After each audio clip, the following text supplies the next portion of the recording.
Good morning. I'm Charles Kuralt, and this is Sunday Morning.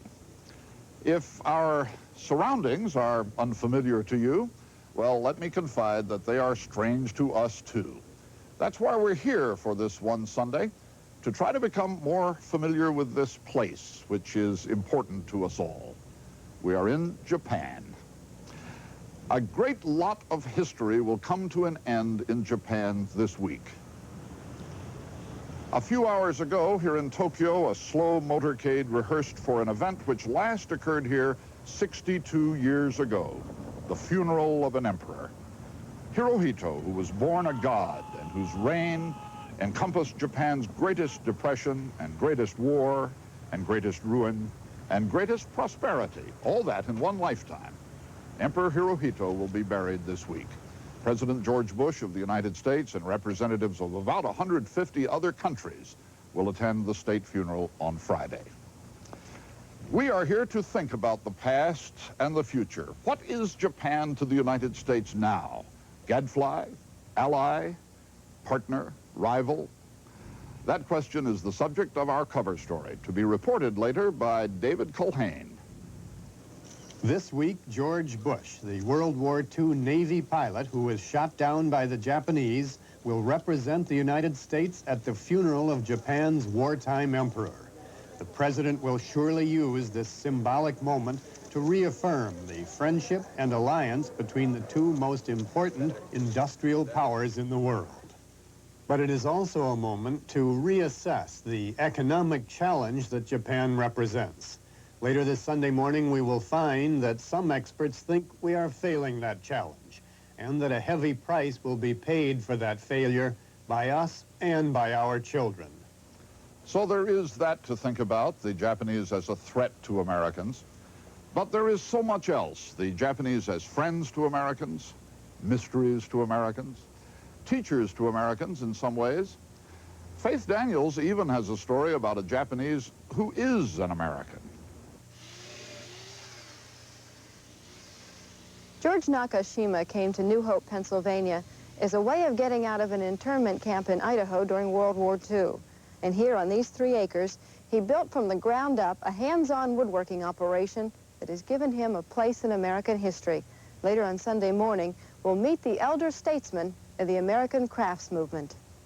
We will visit a Japanese place of mist and timelessness, a corner of Japan unchanged for 1,300 years.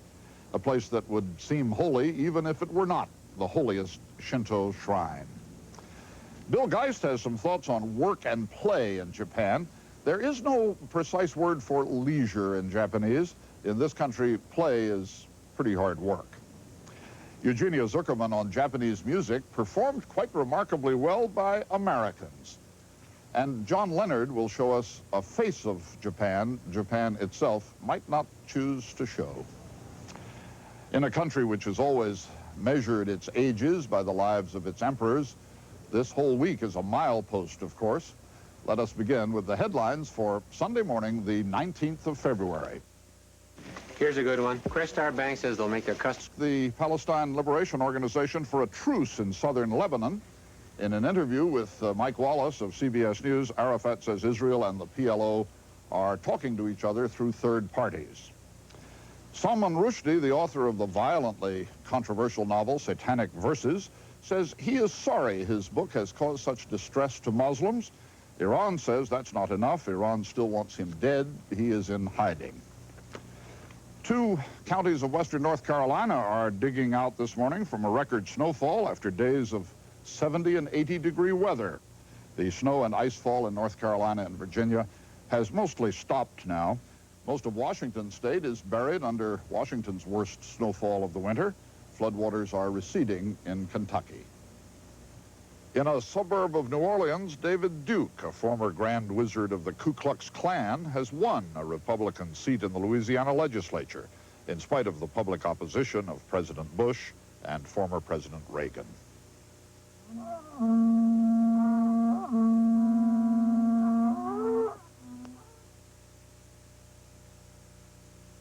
Here's a good one. Crestar Bank says they'll make their customers feel appreciated. You know, call us by our names, thank us for our business, smile.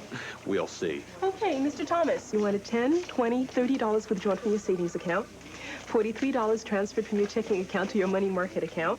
Here's your cashier's check for $37, receipts in back. And oh, your red lollipop. Thanks. Very much can change in less than a single lifetime. I wonder if you can read the date on this document. It says February 19th, 1942, and the bold signature above and to the right of the date is that of Franklin D. Roosevelt. It was on this day, February 19th in 1942, that FDR signed this executive order. It says, whereas the successful prosecution of the war requires every possible protection against sabotage and espionage, as President of the United States, I hereby authorize and direct. This is the order that sent native-born Americans of Japanese descent to internment camps in their own country. There are Japanese Americans who cannot forget even now what was done to them by this order, signed 47 years ago today. There are American soldiers who cannot forget even now what the Japanese did to them when they were prisoners of war. Nobody can forget what happened at Hiroshima and Nagasaki. Japan and America have had every kind of relationship it is possible to have. We have been wary rivals, then bitter enemies, then conqueror and conquered, then good friends. In one lifetime, in the years since an American president signed this paper, we have reviled and feared and resented and fought each other. And now we depend on each other. That's a milepost, isn't it? And what about the future of this tangled ball of historical yarn that is the relationship between Japan and the United States? Here is our cover story, reported by David Culhane.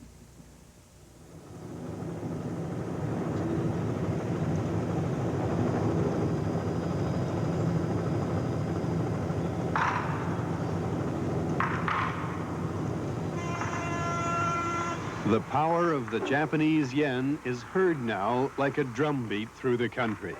For some, a welcome sound. For others, a source of great anxiety. In Manhattan, the Japanese are buying real estate. The Exxon building. The Tiffany building. 30 Wall Street. They're buying uptown and downtown. Holdings now worth $7 billion in the New York area, $35 billion nationwide. And the pulse of Japanese real estate purchases in Hawaii, driving prices in some residential areas into the millions, so alarms Honolulu's mayor that he wants to ban sales to Japanese buyers. I have proposed that the legislature forbid the sale of residential, preservation, and agricultural land and property to any alien or person who is not a citizen of the United States. Japanese culture is now on display all over the United States. This performance of taiko drumming took place last week in the Wall Street area of Manhattan.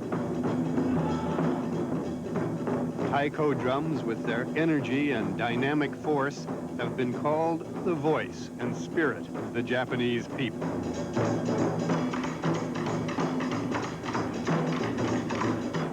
In a single generation, Japan has advanced from the devastation of World War II to become one of the wealthiest and most technologically advanced nations on Earth.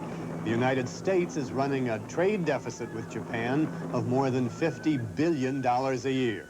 And we can't seem to get the Japanese to buy more American goods.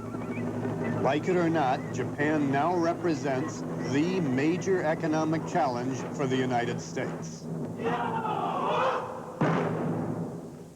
I don't think that there is a cabal of Japanese business and government leaders that meets every Sunday morning at 10 o'clock to plot revenge or to plot Japan's reconquest of the world. Clyde Prestowitz was counselor for Japan affairs to the Secretary of Commerce in the Reagan administration. He's now with the Carnegie Endowment in Washington. They have the ability to work together as a team to achieve national objectives. The Japanese have tended to put that same kind of effort behind gaining leadership in the shipbuilding industry, the steel industry, the semiconductor industry, the computer industry, biotechnology, and so forth. The effect is that the Japanese come to dominate the ramparts of industry and technology. We export or die. Ambassador Masamichi Hanabusa is the Japanese Consul General in New York. As a result of our efforts, and with good luck, probably, we made progress in certain areas and in high technology sector. But the continuation of vast imbalance is not a healthy thing, and we are concerned. We know you're concerned, but we are concerned too, and we are making our best effort. We have opened up our markets, and we will try to import as much American products as possible. And the efforts are being made, and I'm optimistic, yes. Japan is full of talk of the 21st century and where Japan is going to be. No one in the United States is planning where we're going to be in the 21st century, or what industries we're going to be good in. We, the Americans, tend to sit around and not think very much about what industries are going to be important, and very often we're just as likely to put emphasis on maintaining the shoelace industry as we are getting into the computer industry. I'd like to welcome you all today to the WSU Museum of Art. We're very pleased to have you stop by to visit our exhibition. Have you been here before? Oh, that's good.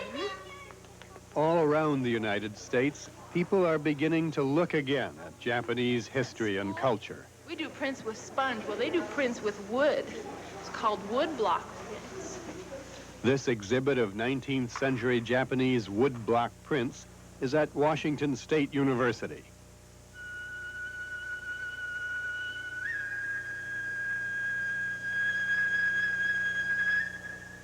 For 300 years, Japan shunned all contact with the West. There were elements of racism on both sides of that equation.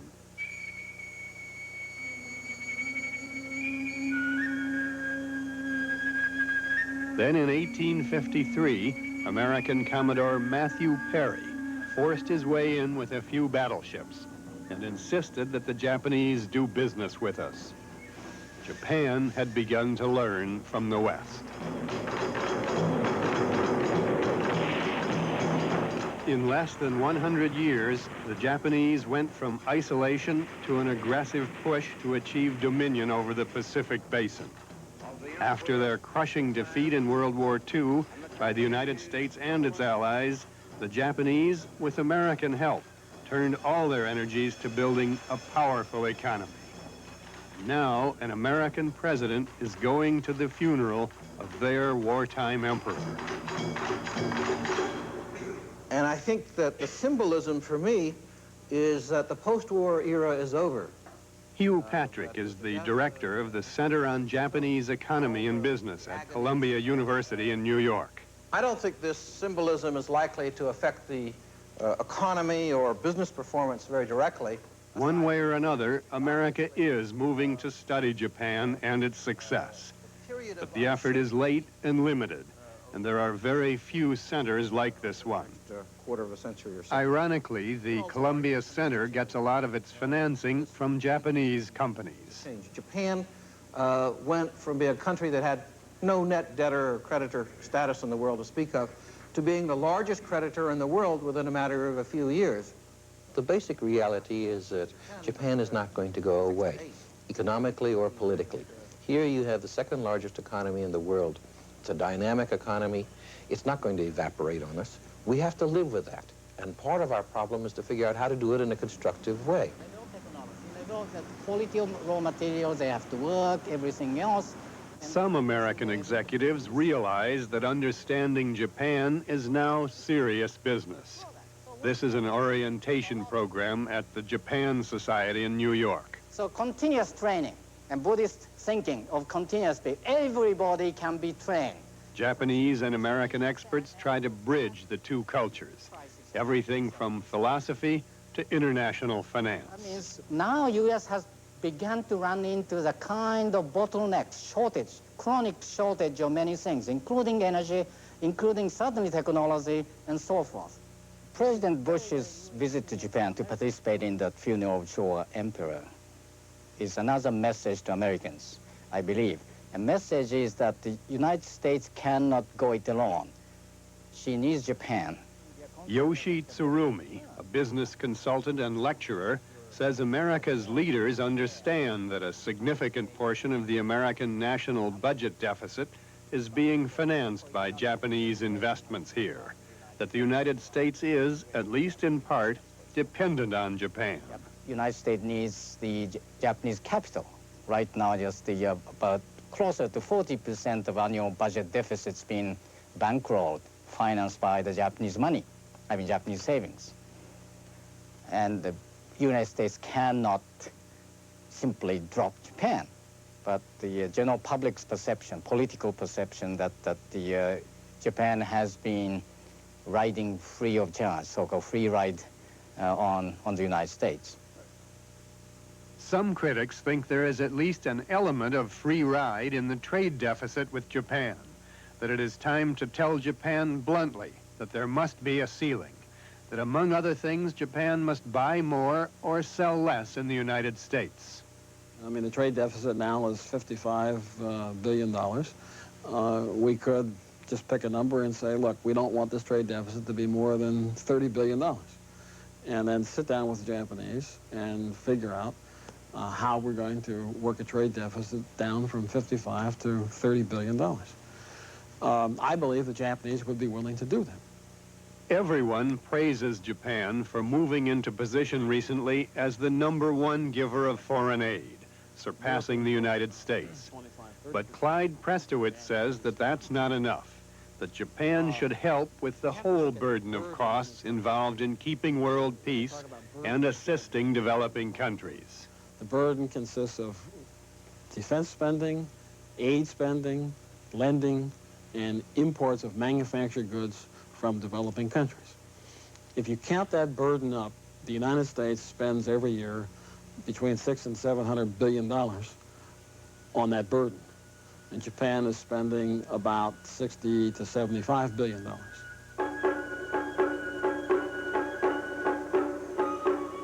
The power of the Japanese yen is heard now like a drumbeat through the country. We could learn from their energy, their dynamism. We could rethink the way we run our entire economy.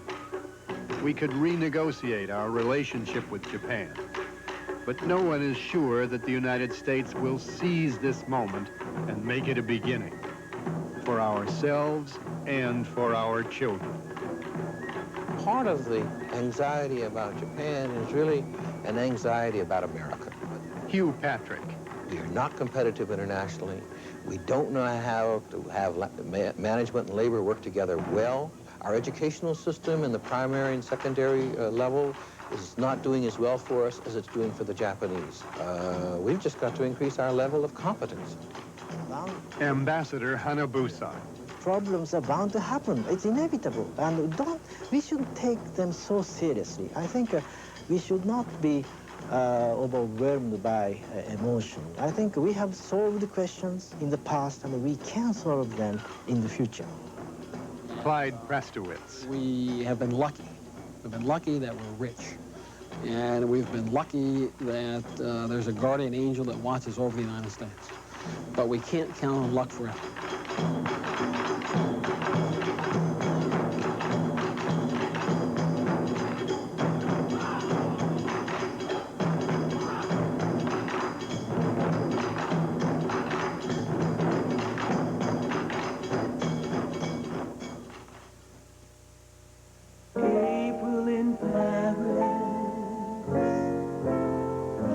Give me Paris. An American revisiting the mysterious East is overwhelmed all over again by contradiction.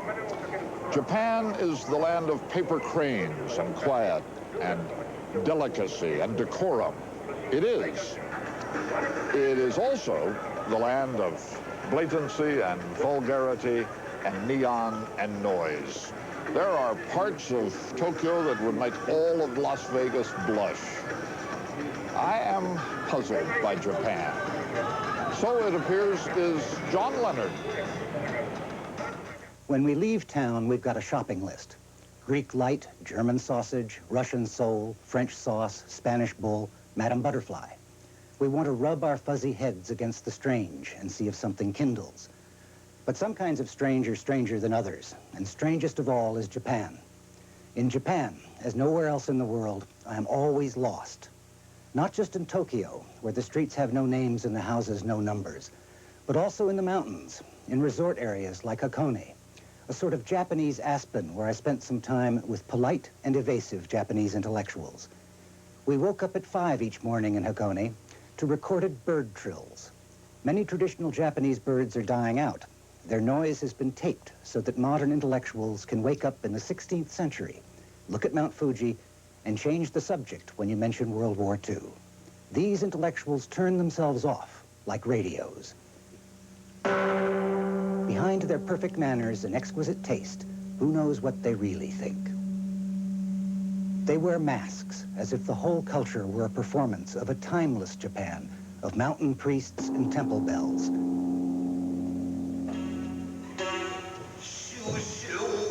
Of puppet theater and the pretty ceramic heads of Hakata dolls. And nobody ever heard of microchips.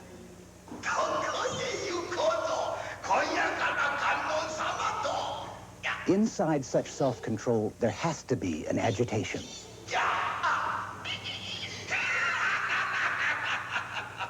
I wonder about a country whose principal form of birth control is abortion, whose population will soon be the oldest per capita in the world, whose nuclear family life consists of mothers enslaved to their sons until they can tyrannize their daughters-in-law, whose conforming code of male behavior is forged by a factory-like school system and a collectivized workplace group identity, whose drug of choice is tranquilizers. You'd expect some seething inside this tyranny of etiquette, an ulcerous ferocity. It's concealed behind the masks and powdered faces of No and Kabuki.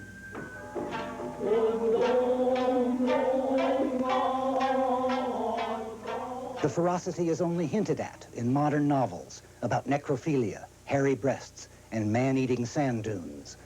But in the popular culture, from baseball as a martial art to TV soaps that hate mothers-in-law, the antisocial and the xenophobic are everywhere and obvious and violent. The movies, for instance.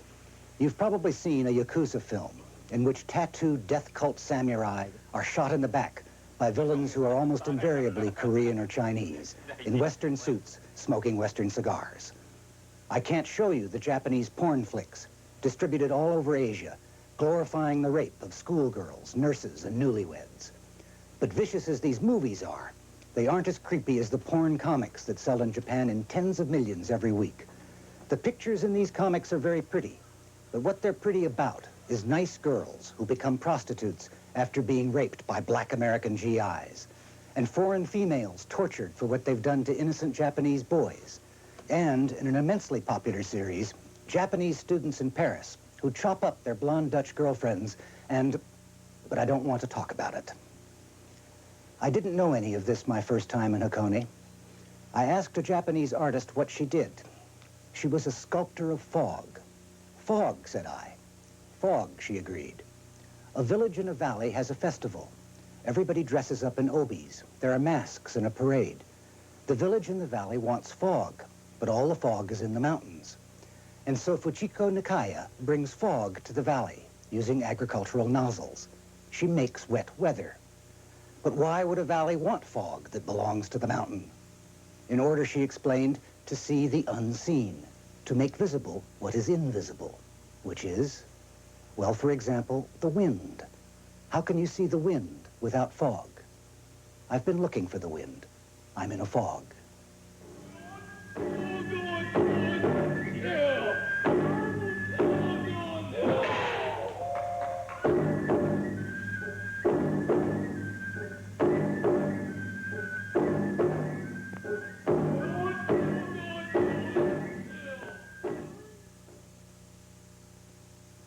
How do you get people to trust you?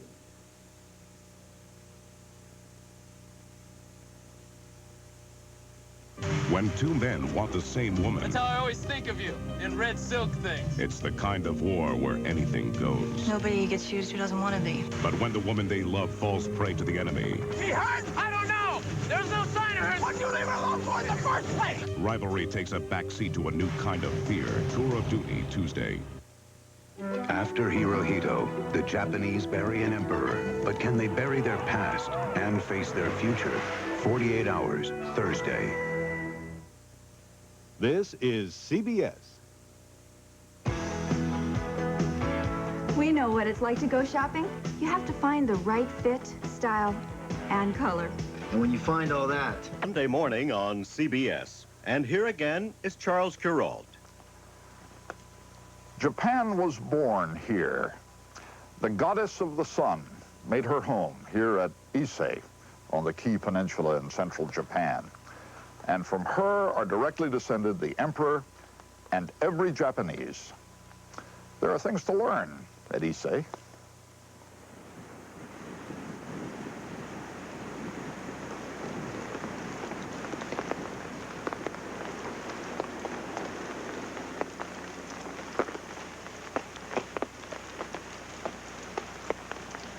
Peace is the greatest lesson Ise has to teach.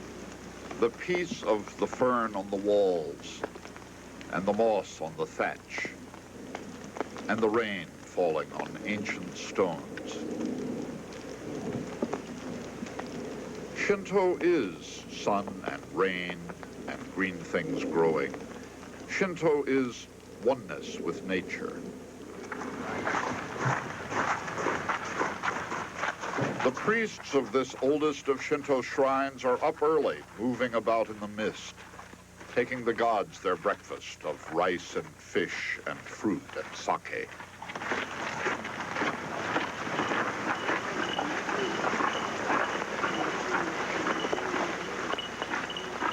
Three things distinguish Ise from all other sacred Shinto places.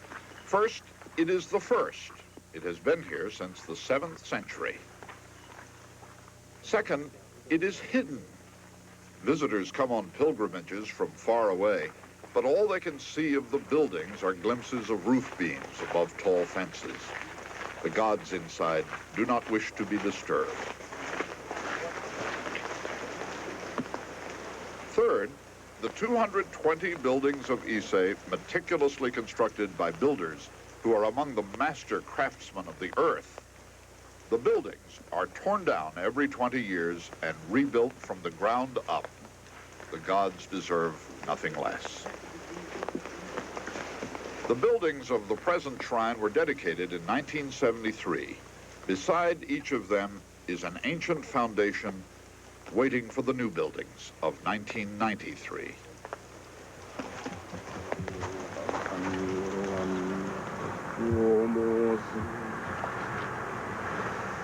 This has been going on for 1,300 years. So for 1,300 years, there have been builders constantly building Ise.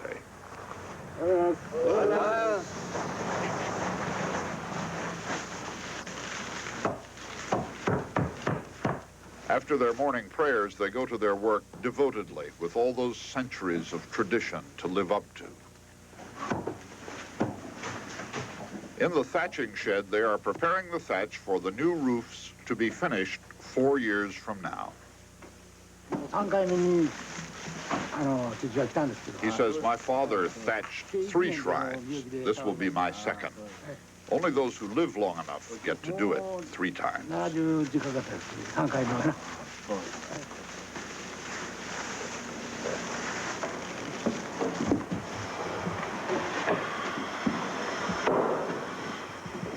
This is also the second shrine for craftsman Masaya Kosaki, from whose sharp carpenter's plane issues a ribbon of cedar so fine that it's transparent. The finest planing job I have ever seen.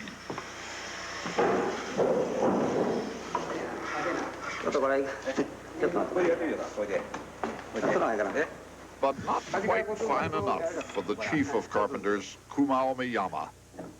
This way, he says. Smoothly, smoothly, controlling your breathing. This way.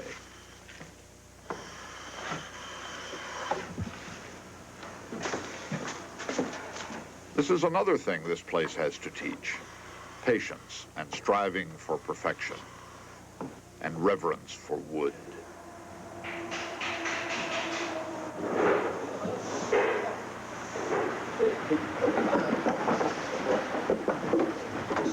The cedars for the shrine are grown in a sacred forest. Some of the trees were planted during the Shogun dynasty of 1589 for the use of the carpenters of 1989.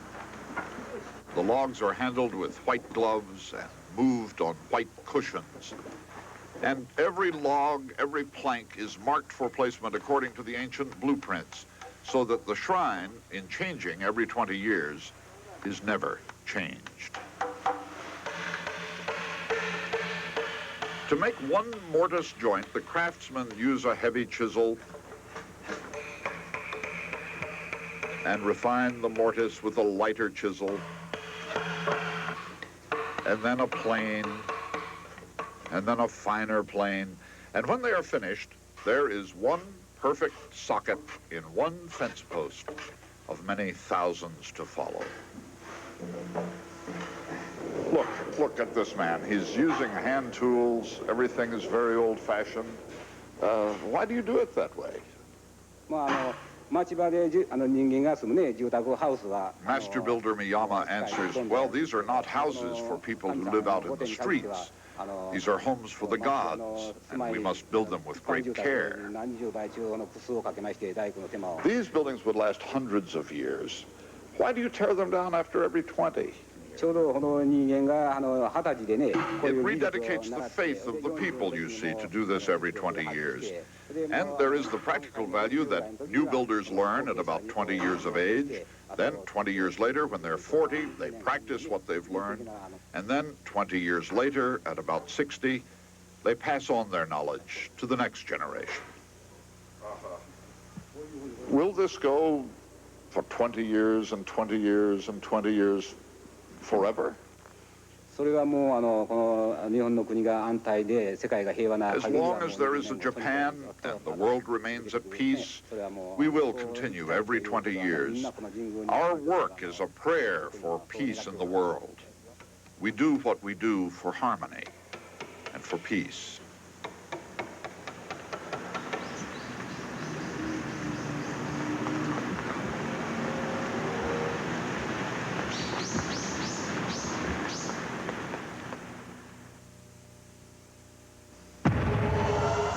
They say the Japanese no longer bow as deeply as they used to.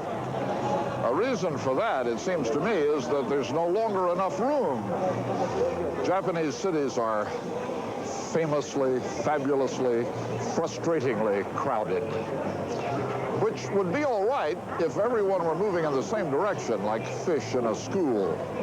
But the Japanese are being encouraged to be more individualistic at work and at play. My question is, where will they find the room to be that? That's Bill Geist's question, too. I once worked for 2 months at a Tokyo printing firm where I sat around a conference table with 4 junior executives in black suits, 12 hours a day, 6 days a week.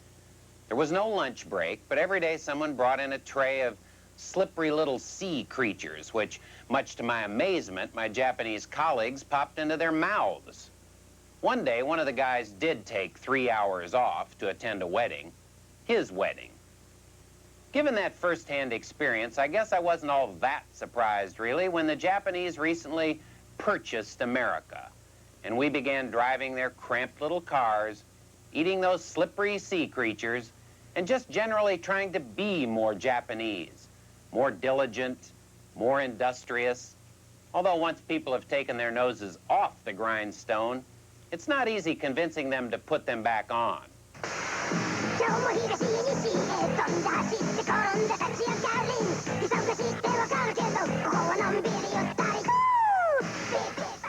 What does surprise me is a new campaign by the Japanese government to make their workers more like us. You know, shiftless, lazy. All those things our fathers used to call us, but now our spouses and bosses do. The Japanese Labor Ministry has produced this made-for-TV movie entitled Revolution in Leisure for the Salary Man, in which the lead character, Goro, suddenly discovers there is more to life than commuting and working, and finds the joys of family life.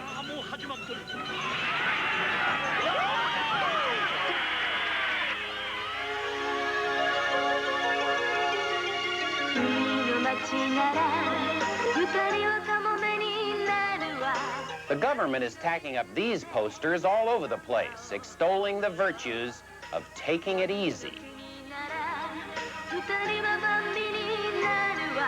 One of my favorites translates, "Let's get absent-minded."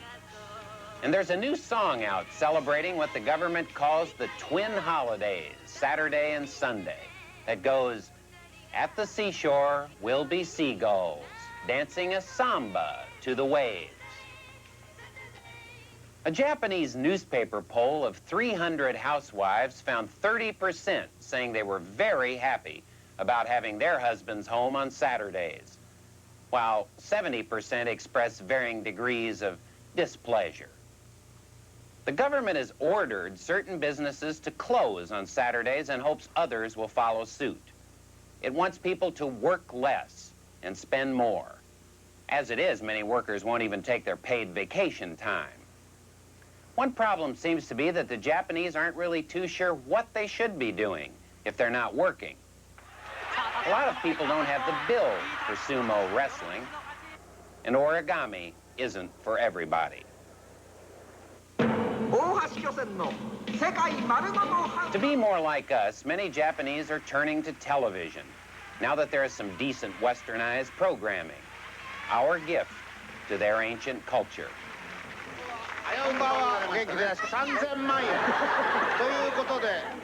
They're also taking up sport shopping, the popular American activity of purchasing things we don't really want or need.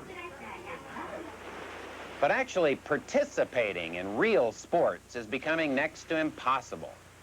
As the Japanese pick up on this whole notion of leisure time, recreational facilities are becoming jammed to overflowing, not to mention the roads leading to them.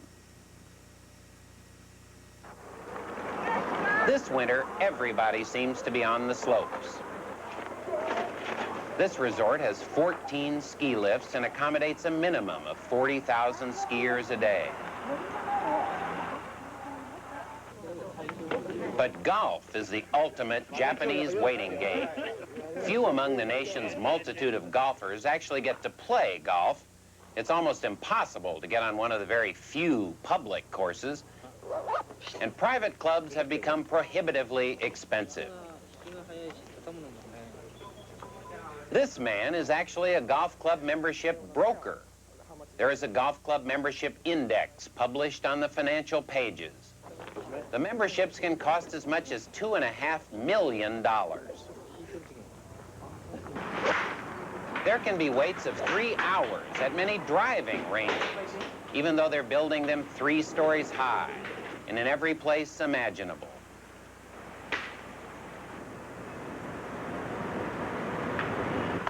Unable to get on real courses, some golfers spend their days on practice greens, others in a sort of golfer's hell, a day in a sand trap.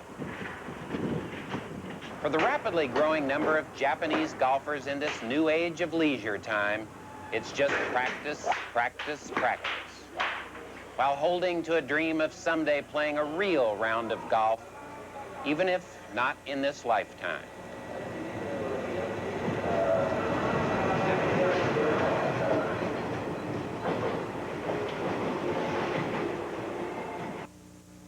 It's Bob Rosenthal's Washington's Birthday Sale, our biggest savings event of the year. Drama goes way back in Japan, and much of it follows traditional forms to this day. A performance is just ending here at the famous Kabuki Theater in Tokyo. Eugenia Zuckerman discovered that not all very traditional Japanese performances come from Japan. One comes from Missouri. The answer that you seek are secrets of the heart. Yeah, a little back towards just a touch. That's it, a little back towards there before you. In a rehearsal space in an annex of this church in St. Louis, something that Rudyard Kipling said would never happen is happening. East and West are meeting. I wandered last year, doing it for wandering. That's it.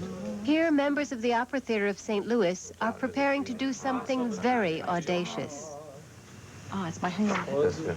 A dream. Those are not Japanese performers they are watching on videotape.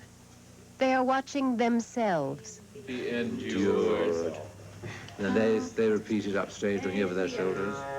Come out! Come out! Come out and lend your serpent fire to aid me in my desperate strife. In 1985, the Opera Theater mounted the world premiere of a specially commissioned work, sung in English, but otherwise Japanese to its very heart. And then, by the end of the then, we're in that position. We don't want to answer that question. Okay. All right? Now, the music begins to sing and you turn towards each other. With a libretto by Colin Graham, who is directing here, and music by the renowned Japanese composer Minoru Miki, the opera, called Joruri, draws on ancient Japanese themes and is inspired by the classical disciplines of kabuki and puppet theater. That's right.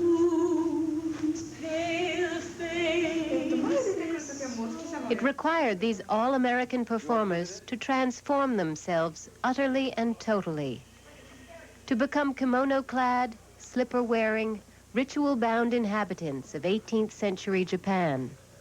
Boom. Come out, he cried, and smote upon the rock. That was quite audacious enough. But now they are taking the opera to Tokyo. They meet... Then it had to be here. And there is so very much to get right. Inoue Kikushiro is the choreographer. Working through a translator, he must teach the Americans how to sit, and kneel, and stand, and walk, how to gesture. Japanese theater is very like music itself.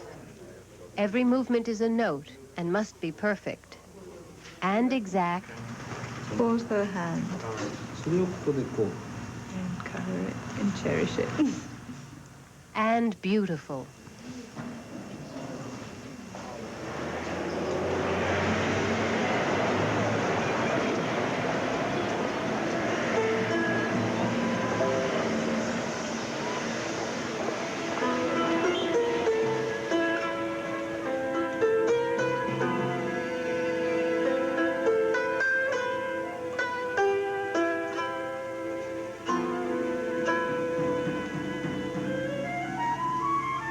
Esham needs not only to sing the part of a young woman forced by loyalty into a loveless marriage to an old blind man, a narrator of puppet plays. She must become that woman.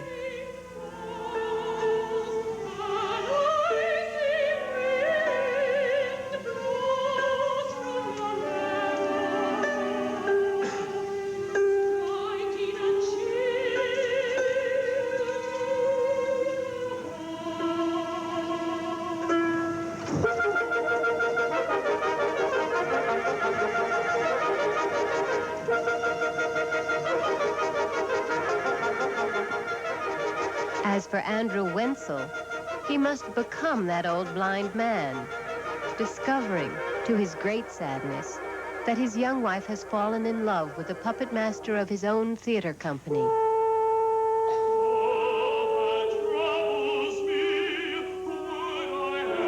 John Brandstetter plays the young puppet master. In addition to singing and acting, he and his assistants, John Sullivan, Gordon Holloman, and Stephen Kirschgraber, have to learn a skill Japanese puppeteers spend a lifetime studying.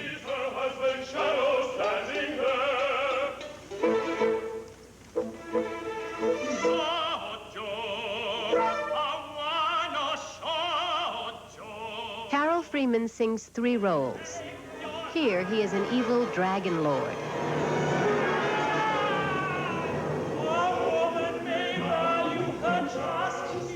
But he will also be the spirit of the young woman's mother and the blind narrator's alter ego. There is so much to get right, so much to learn, so many ancient gestures to perfect. Do I put the sword inside this obi, or inside the pants, or inside this tie? The small sword. In 1985, the performers were accepted by American audiences as Japanese. But will they be accepted in Japan?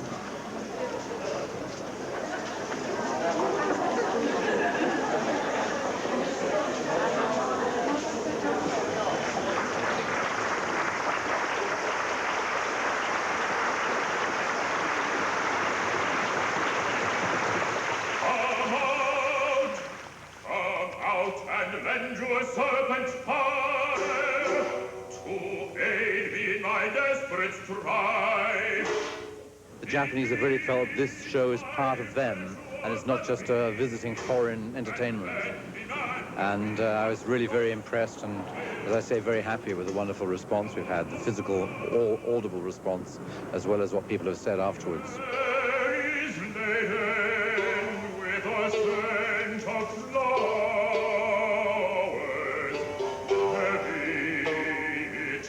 I didn't expect foreigners perform Japanese traditional art so beautifully, so I really enjoyed a lot.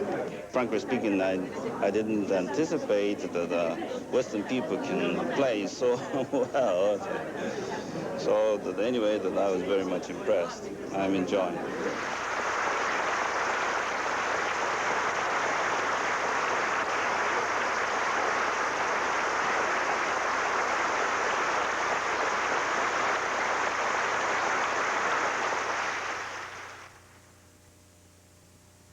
I'm Leslie Stahl. Tower troubles and budget battle.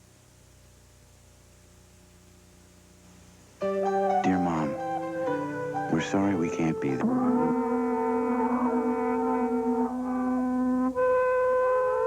It's Sunday morning on CBS, and here again is Charles Kuralt. We are joined now by Dan Rather, and I think I must explain at the beginning that this conversation is about to take place in a Buddhist temple in downtown Tokyo with the great Buddha looking over our shoulder. Good morning, Dan. Good morning, Charles. Thanks for having me. Some might say that this Hirohito funeral is the funeral of a powerless, symbolic old man forgotten by the world. What is there about it that's important enough to bring George Bush halfway around, to bring Dan Rather, for that matter, halfway around the world? Well, it'll be the largest funeral in history in terms of heads of state attending it. 159 representatives from nations. Is that right? I didn't realize That's true, the largest ever. That alone would make it worth coming to, I think.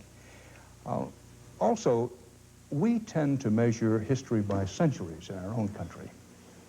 The Japanese measure it by the eras of emperors, so that makes it important. I think perhaps most important, certainly from the Japanese point of view, Charles, is this puts a stamp of achievement for the Japanese on their post-war achievement. One cannot overestimate what this means to the Japanese themselves, getting this attention and getting the world to say, you know, we may not like everything you do, we may not admire everything you do, yes, we remember the war, but you know, you have really achieved something. The Japanese put so much stock in that. Cab driver says, well, President Bush is coming, isn't he? Oh, by all means, he's coming. Yes, that's a great favor to Japan, particularly since he announced it so early. The cab driver knew that President Bush saying very quickly he was going to come meant that a lot of people with memories of World War II, other countries, would follow in its way. It's very important to the Japanese, sort of a stamp of, listen, we've arrived. We Japanese have arrived. Very important from that standpoint. I think in our own country there is a real feeling of ambivalence about the Japanese. Old people remember them as military enemies. And I think there are some young people in our country who are beginning to think of the Japanese as an economic threat. Well, no question about it. The question for the future, Charles, when we talk about the dawn of a new era, which we'll be talking about a lot in this coming week, the Japanese are our friends and they're our allies, a defeated former enemy. They're now our competitors. Now, can we make this something peaceful, something constructive, keep them our friends and allies, at the same time fiercely compete with them? That's quite a challenge. This ambivalence, there's no doubt in my mind, I think this runs deeper in the American psyche than perhaps our political leaders, including perhaps President Bush, acknowledge. An awful lot of people say, you know, I remember when my late son was in the Pacific, that they warned him if he was shot down, he could expect great brutality from the Japanese. Now, right or wrong, propaganda or otherwise, people remember there's still a lot of Gold Star mothers in the United States. However, we are a people. One of the things that makes us a unique people in history, we adapt to change, we're flexible, we don't hold grudges, and we look toward the future. Now, with Japan, Japan is a superpower. Economically, they're a superpower. We must, and I have every confidence will, learn not only to deal with that, but to turn it to our advantage and the world's advantage. But that's part of the reason this is a very good time to look at Japan, because we're ambivalent and they're ambivalent about us. You know, there's a strain in the Japanese that wants to say, the Americans aren't so hot. They're not so smart. Well, we've always thought of them as an insular, inward-looking people. I'll tell you, I think the Japanese look outward toward us a little more realistically than we look toward them. Every young Japanese, for example, is trying to learn English. How many young Americans do you know who are trying to learn Japanese? Well, very good point. The Japanese, you know, it was said, Scott Fitzgerald, I think it was, who said the American disease is wanting people to like you. If that's true of Americans, the Japanese have their own version of that. They've always felt that they had to take from other people. We have not always felt we had to do that. But the Japanese have done it. Let's mark well that they've done it. They've made this remarkable post-war achievement by hard work, hard study, and keeping goals in mind. Now, we used to think of those as American values. I still think of them as American values. So to coin a phrase, not to coin it, to use an old cliche, they've done it the old-fashioned way. Hard study, hard work, keep your eye on the goal, and be willing to make those kind of sacrifices for the country as a whole, and put the individual needs and wants secondary. They learned that in part from us. We can relearn it, I think, from them. Dan Rather has a week of CBS Evening News broadcasts in which to talk about all these matters further. I think this is going to be a fascinating week for you, for both of us, for all of us. Well, I hope so, Charles, and thanks for having me this morning. By the way, I like your set.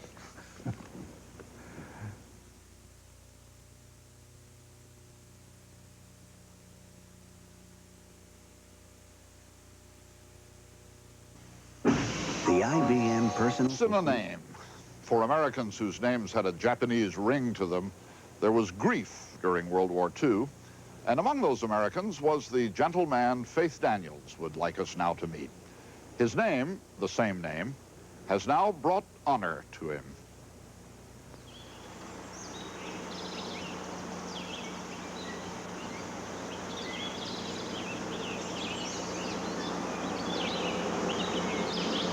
For 45 years, George Nakashima has called the woods of New Hope, Pennsylvania, home.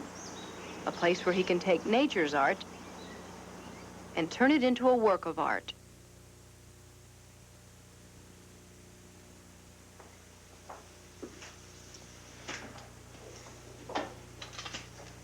At 84, Nakashima is the elder statesman of the American crafts movement. But Nakashima still thinks of himself as a woodworker. For many years, there wasn't even anything called a woodworker. I mean, it's an expression that actually had a bad name. But I've continued calling myself a woodworker, and the situation is such that there are tens of thousands of woodworkers now throughout the country. And people are proud, I think, to assume that title. George Nakashima was born in Seattle. It was there, roaming the mountains of the Pacific Northwest, that he developed his great love for wood. Today he searches the world over to come up with fine timber for his furniture. You take such care in choosing the wood and the type of wood that you use. Yes, yes. That's my reason for being, I guess, is that kind of selection. We try to come up with the very finest material we're able to find and put it into the best piece of furniture that we can come up with.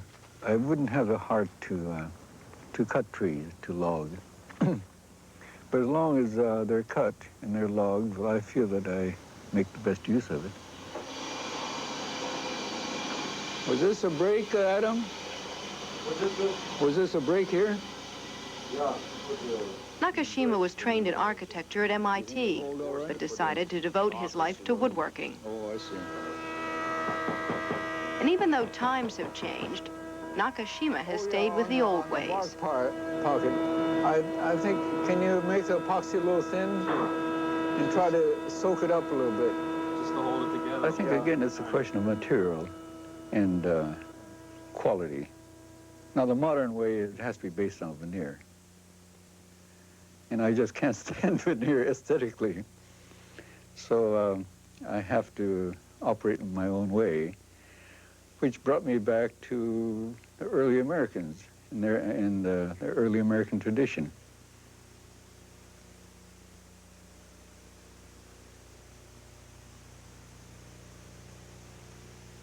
I'm primarily American. I was born in this country. But I'm very much a Japanese. And there's a Japanese aesthetics, which are just extraordinary.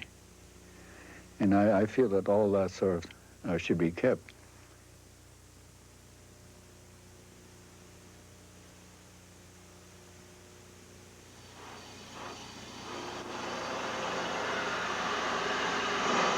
Nakashima spent many years traveling in Paris, Japan, and India. But on the eve of World War II, he decided he should return home to Seattle. When war broke out between the United States and Japan, he and his family were sent to an internment camp in Minidoka, Idaho. Well, I think it was a situation that gathered momentum, and there really wasn't much to be done about it.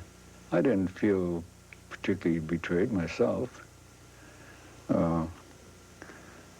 It was very, very hard because my daughter was only about 6 weeks old when we had to go into a concentration camp. And it upset my wife a good deal, but she did the best she could, and I think my daughter came out of it all right. Japanese Americans were allowed to leave the internment camps if they could settle away from the West Coast. A friend gave Nakashima a job on his farm in New Hope. A few years later, he acquired 3 acres of his own and began building his home. His daughter Mira remembers those early days. I was 4 or 5. I remember when we first came here, it was all covered with honeysuckle and poison ivy, and Dad had to carry us in. We didn't have a place to live, so we lived in this army tent for several months. Gradually, Nakashima built their home, then started on the workshops. It's now a family affair with his wife, Marion, son, Kevin, Well, let's offer you. and Mira, who's an architect herself. Princeton, I guess.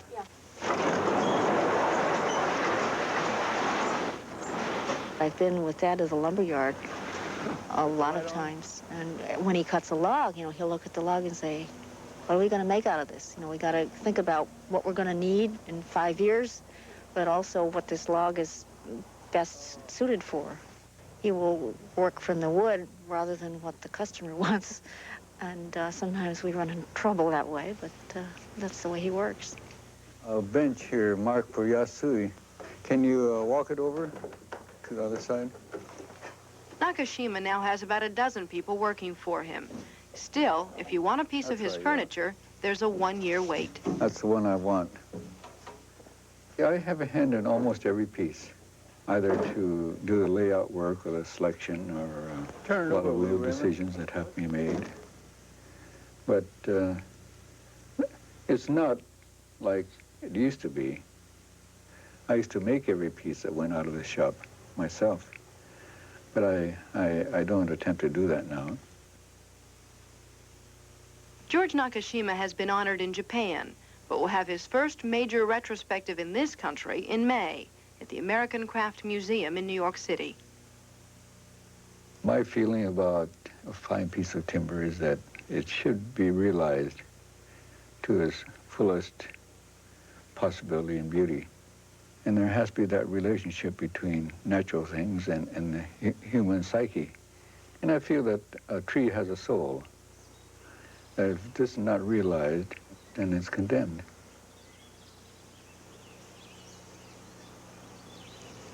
Is George Nakashima a rich man? Well, in some ways, I suppose. But not money-wise. I do what I want, and my family and I live very unrichly. We have to make money. But that certainly is not my objective, is to make money, is to create beauty. It's as simple as that.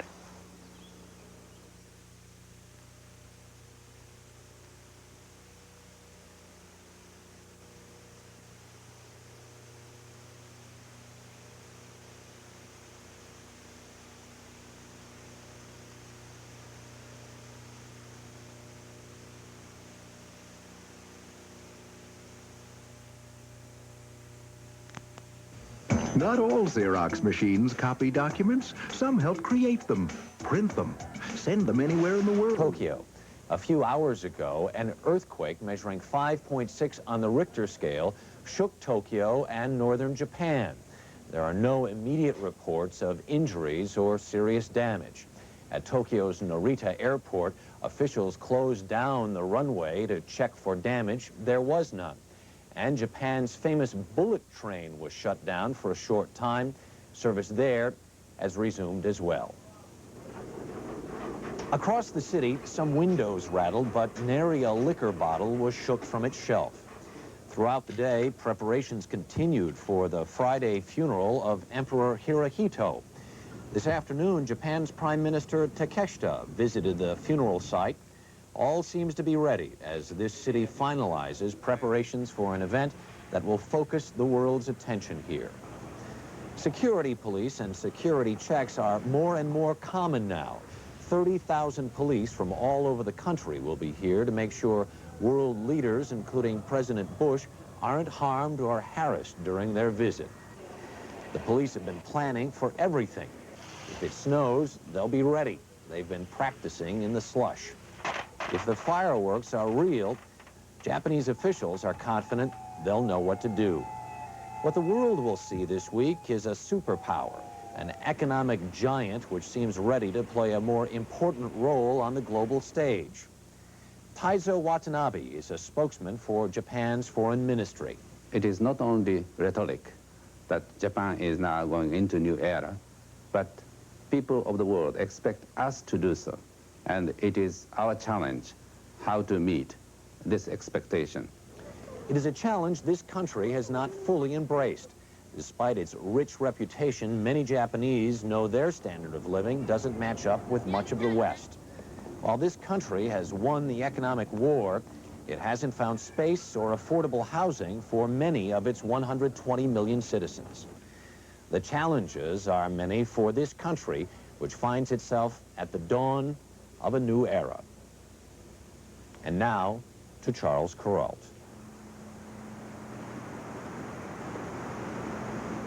A long era ends in Japan this week and a new one begins. It was a Greek philosopher, not a Japanese, who said that one can never step twice in the same river. But it's a Japanese idea. Life flows and changes and renews itself until the end of time. We will leave you this Sunday morning in the hills above Ise, where the Isuzu River begins running to the sea.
I'm Charles Kuralt. We'll be back in the United States next week. I hope you'll join us next Sunday morning.